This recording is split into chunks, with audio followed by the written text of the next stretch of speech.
They say history doesn't repeat itself, but sometimes it rhymes so loudly you can't ignore it. For over 2,000 years, empires have risen, flourished, and eventually declined. And whenever they reached the tipping point of their power, something remarkable happened. People sought out a new form of money, a reliable, scarce, and independent store of value that could survive when governments and empires faltered. From the denarius of ancient Rome to the gold coins of medieval Europe, and now to Bitcoin, there's a clear pattern emerging. The great powers, bloated and overextended, lose control of their currency. Their citizens lose faith, and a decentralized alternative rises quietly in the background. In this video, we're going to uncover the 2,000-year-old pattern that explains why Bitcoin thrives precisely when empires decline. We'll explore the lessons from Rome, the flight to gold in the Middle Ages, the dominance of the dollar today, and how Bitcoin fits perfectly into this historical narrative. By the end, you'll see why this isn't just another financial fad. It's part of a repeating story that humans have been living for millennia. Every empire follows a similar arc. It starts with ambition, expansion, and incredible achievement. Rome, the British Empire, even modern superpowers, they all began with promise and prosperity. But as they grow, cracks start appearing. Military overstretch drains treasuries. Corruption seeps into politics. Inequality widens. The very institutions that upheld these societies begin to falter. By the time an empire reaches its peak, it is often already sowing the seeds of its decline. The wealth of the few grows, while the majority struggles to keep up. Political polarization erodes trust. Citizens begin to doubt the value of the system they once relied upon. And it's not just human nature. History shows that monetary instability is a constant companion of imperial decline. Empires inflate their currency, take on massive debt, and manipulate money to maintain power. But when people lose confidence in the official currency, they start looking elsewhere. Something reliable, something scarce, something that cannot be manipulated by an overreaching government. This is where alternatives, from gold to Bitcoin, come into play. Ancient Rome offers a stark example. At the height of its empire, Rome controlled vast territories and immense wealth. But that wealth was always on the move, funding endless wars and extravagant public spending. To pay for it all, emperors began debasing the denarius. They added cheaper metals, reducing the silver content, to mint more coins. At first, it worked. Soldiers were paid, government bills were covered. But the public quickly realized that coins no longer held their promised value. Inflation soared. Prices climbed. Savings evaporated. Ordinary citizens suffered, while the elite tried to maintain their lifestyle. Rome's collapse wasn't sudden. It was gradual, but inevitable. And crucially, people sought alternatives. Gold, silver, and other valuable assets became the true currency. They were looking for money outside the failing state. The lesson is clear.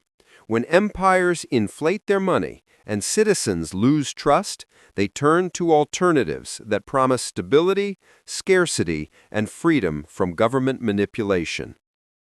After the fall of Rome, Europe entered a period of political fragmentation and uncertainty. Kingdoms rose and fell. Local rulers printed their own coins, often of inconsistent quality. In this chaos, gold became the ultimate refuge. Gold was scarce, universally valued, and outside the control of any single ruler. Traders, merchants, and common people relied on it to preserve wealth and facilitate trade. Whenever a kingdom overextended itself or devalued its currency, citizens would flock to gold. This flight to a reliable store of value wasn't just about preserving money, it was about survival. Gold was a hedge against political collapse, war, and financial mismanagement. The pattern repeats. Whenever centralized power becomes unstable, people seek assets that cannot be manipulated or destroyed by the ruling class. It's a lesson that resonates today. The tools have changed, but human behavior has not. When empires or governments falter, people instinctively look for alternatives that protect their wealth. And that brings us to our modern example, the dollar and Bitcoin. Today, the United States stands as the modern empire, wielding the world's reserve currency, the dollar. For decades, it has enjoyed unparalleled influence, funding global operations, wars, and domestic programs with the power of its currency. But even this dominance shows cracks. Massive national debt, relentless money printing, and aggressive quantitative easing have weakened trust in the dollar over time. Inflation creeps in, eroding purchasing power for ordinary citizens. Meanwhile, central banks manipulate interest rates and create liquidity from thin air to prop up economies. The parallels to Rome are striking. A powerful currency being debased, citizens losing faith, and the ruling institutions struggling to maintain control. And just like in ancient times, when people lose faith in the official currency, they start looking elsewhere.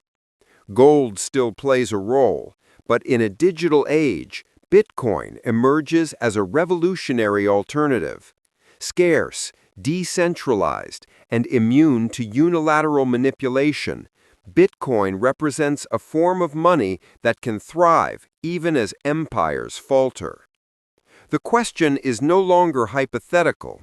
As the dollar faces long-term pressures, individuals, institutions, and nations are increasingly turning to a financial system beyond traditional control. The pattern is clear. History repeats, or at least it rhymes. Bitcoin was born in 2008 at the heart of one of the greatest financial crises in modern history. Banks collapsed, governments injected trillions into failing institutions, and ordinary people lost trust in the system that promised stability. It was a perfect storm.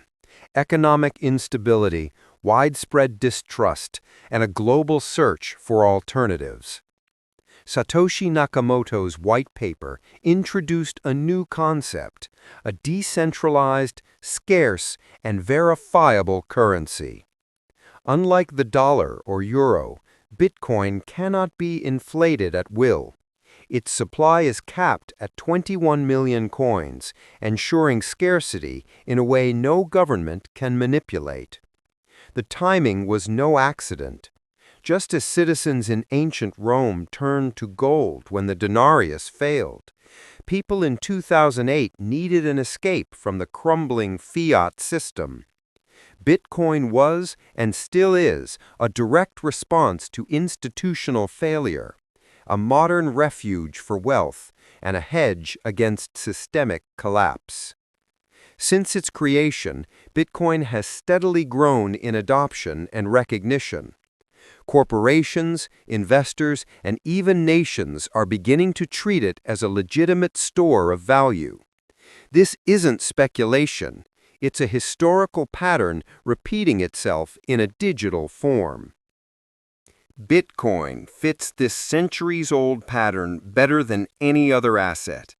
It is decentralized, meaning no empire, government, or bank can control it. It is scarce, capped at 21 million coins, creating an automatic hedge against inflation. It is transparent, verifiable, and global, allowing anyone with an internet connection to participate in the system. When traditional empires overextend themselves, manipulate money, and lose public trust, Bitcoin becomes the alternative. Just as gold provided a safe haven during medieval instability, Bitcoin serves as a digital refuge in our modern era of financial uncertainty. The pattern is clear. The stronger the empire appears, the more fragile it actually is. And when that fragility becomes apparent, citizens seek assets beyond the reach of central authority. Bitcoin thrives precisely in these moments of crisis. Its growth is not random. It follows the historical logic of wealth preservation when trust in centralized power erodes. In other words, Bitcoin is the natural evolution of the alternative currency, perfectly timed for a world where empires, old and new, are struggling to maintain control over their money and their people. Across the globe, we can see the pattern repeating. In Argentina, citizens watched their peso collapse as inflation soared. People lost life savings overnight, and trust in banks evaporated.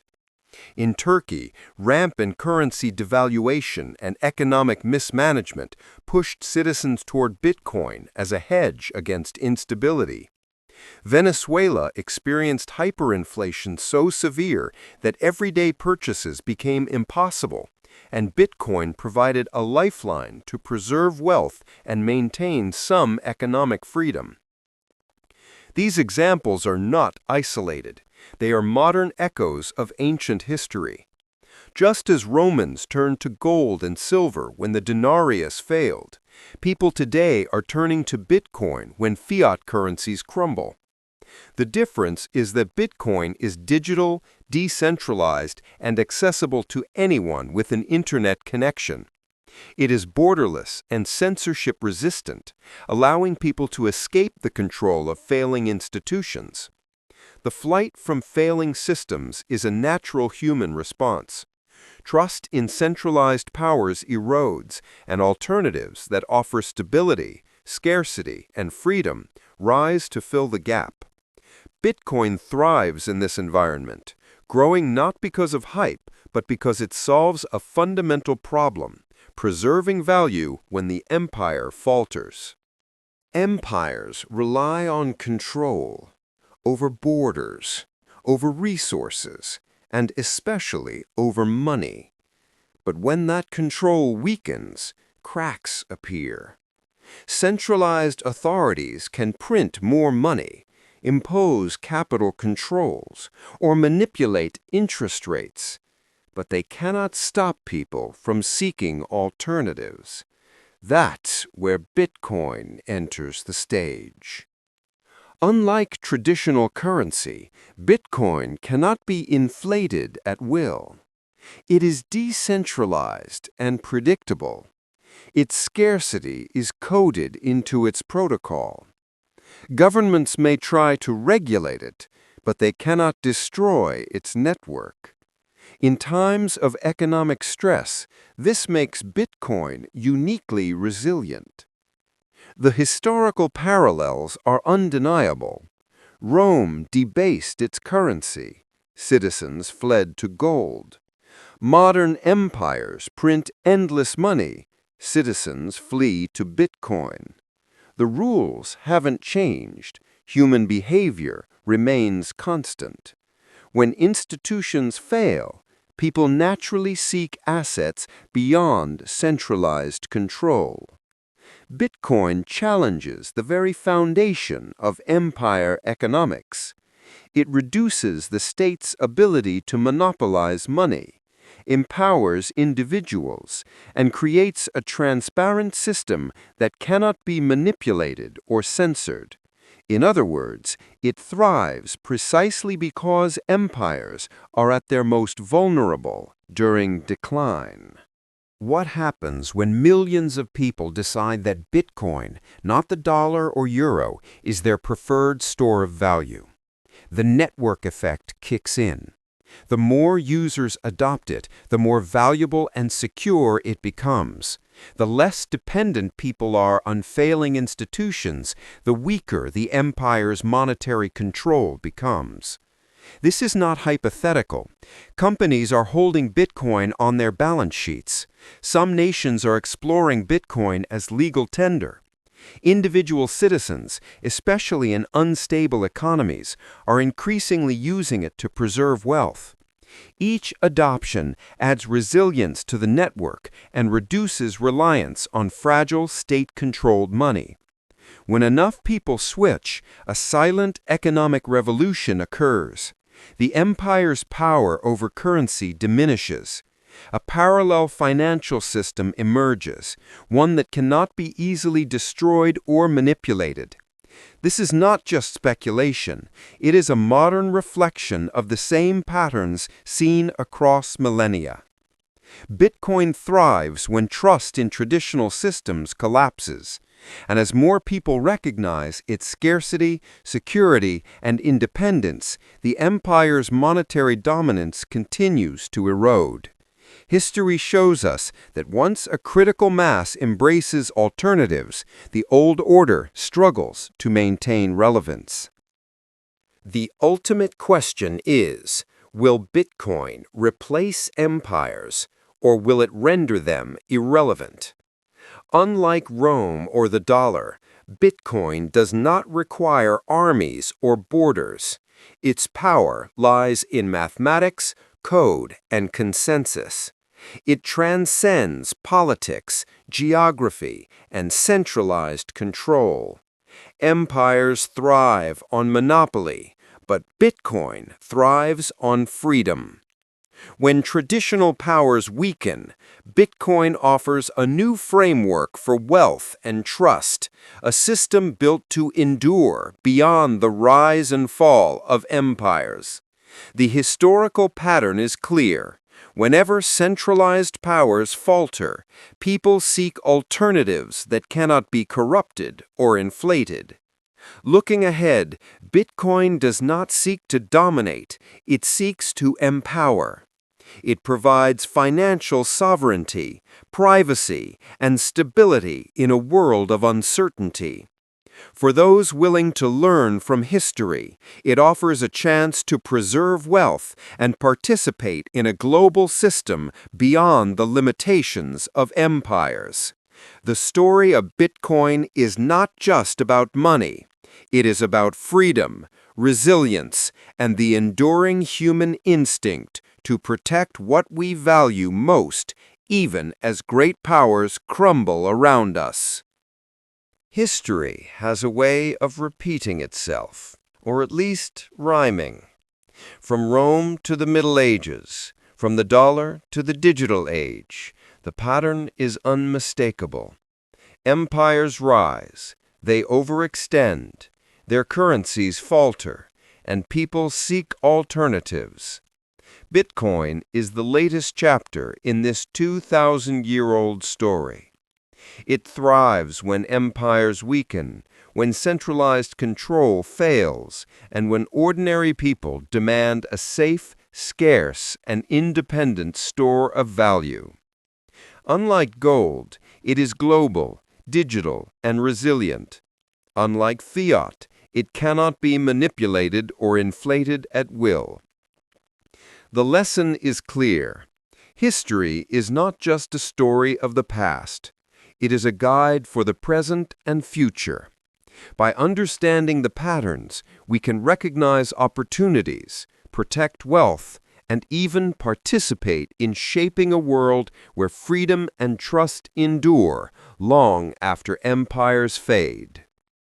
Bitcoin is not just money.